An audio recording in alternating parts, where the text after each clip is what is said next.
से बोला ना गली पार चलेगी तुझे 1000 रुपए दूंगा। ये बच्चे हैं, सुनो। झूठ कह रहा, झूठ।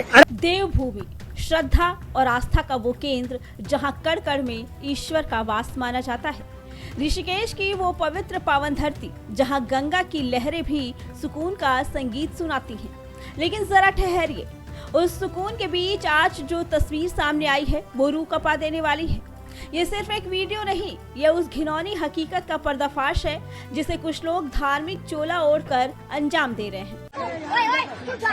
चप्पल निकाल लूंगी, पुलिस वाले भैया ने बोला था इसको।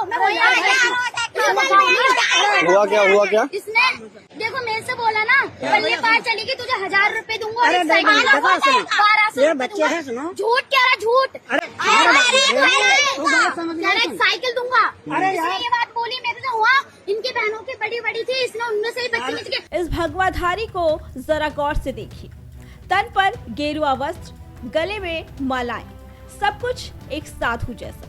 लेकिन क्या इस चोले के नीचे छिपा हुआ इंसान वाकई साधु है? बिल्कुल नहीं। यह है असली कालनेमी जो देवभूमि को बदनाम करने के मिशन पर निकला है। उत्तराखंड की धार्मिक सरकार ने ऑपरेशन कालनेमी के जरिए ऐसे पाखंडियों की कमर तोड़ने का बेड़ा उठाया। मुख्यमंत्री पुष्कर सिंह धामी का साफ संदेश है, देवभूमि की फिजा बिगाड़ने वालों को अब बख्शा नहीं जाएगा। लेकिन क्या कानून के इस डंडे का डर इन दरिंदों को है? शायद नहीं। ऋषिकेश की सड़कों पर मची अफरा तफरी देखिए। एक शख्स जिसने भगवा पहन रखा है लेकिन बच्चियों के साथ जो हरकतें कर रहा है वो किसी जघन्य अपराध से कम नहीं। छोटी छोटी मासूम बच्चियां जिनकी आंखों में डर है लेकिन जुबान पर साहस। ये बच्चियां चीख चीख कर बता रही है कि कैसे ये पाखंडी उन्हें साइकिल का लालच दे रहा था, कैसे उन्हें रुपयों का प्रलोभन देकर किसी कोने में ले जाने की साजिश रच रहा था। साइकिल का लालच, 1200 का प्रलोभन, ये कैसी सोच है? क्या यही सिखाया है समाज ने? ये तो वो दरिंदा है जो मासूमियत को अपना शिकार बनाने के लिए भगवा का कवच इस्तेमाल कर रहा है। स्थानीय लोगों ने जब इस कालनेमी को घेरा तो उसके चेहरे का नकाब उतरने लगा। लोगों के थप्पड़ों की गूंज सिर्फ इस शख्स की खाल पर नहीं बल्कि उन तमाम लोगों के चेहरे पर तमाचा है जो मजहब की आड़ में अपराध को अंजाम देते हैं। अब सवाल ये है, ये शख्स कौन है?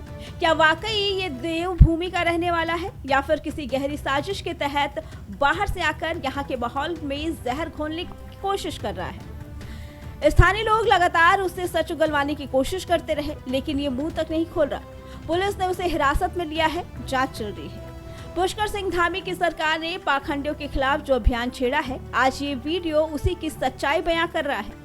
देवभूमि की मर्यादा तो तार तार करने का साहस करने वाले इस कालनेमियों के लिए कानून का शिकंजा कसना बेहद जरूरी है। हम केवल इस आरोपी की पहचान नहीं जानना चाहते, हम ये भी चाहते हैं कि इसे ऐसी सजा मिले कि कोई दोबारा ऐसी जुर्रत न करे। आज ऋषिकेश की इन बच्चियों ने साहस दिखाया, लेकिन क्या हम सुरक्षित हैं? क्या समाज के रूप में हम अपनी बेटियों को ऐसे भेड़ियों से बचा पा रहे हैं? इस वीडियो पर आपकी क्या राय है? क्या ऐसे पाखंडियों का सामाजिक बहिष्कार और कड़ी से कड़ी कानूनी कार्रवाई ही एकमात्र रास्ता है? हमें कमेंट करके जरूर बताइए। Bureau report, prime TV.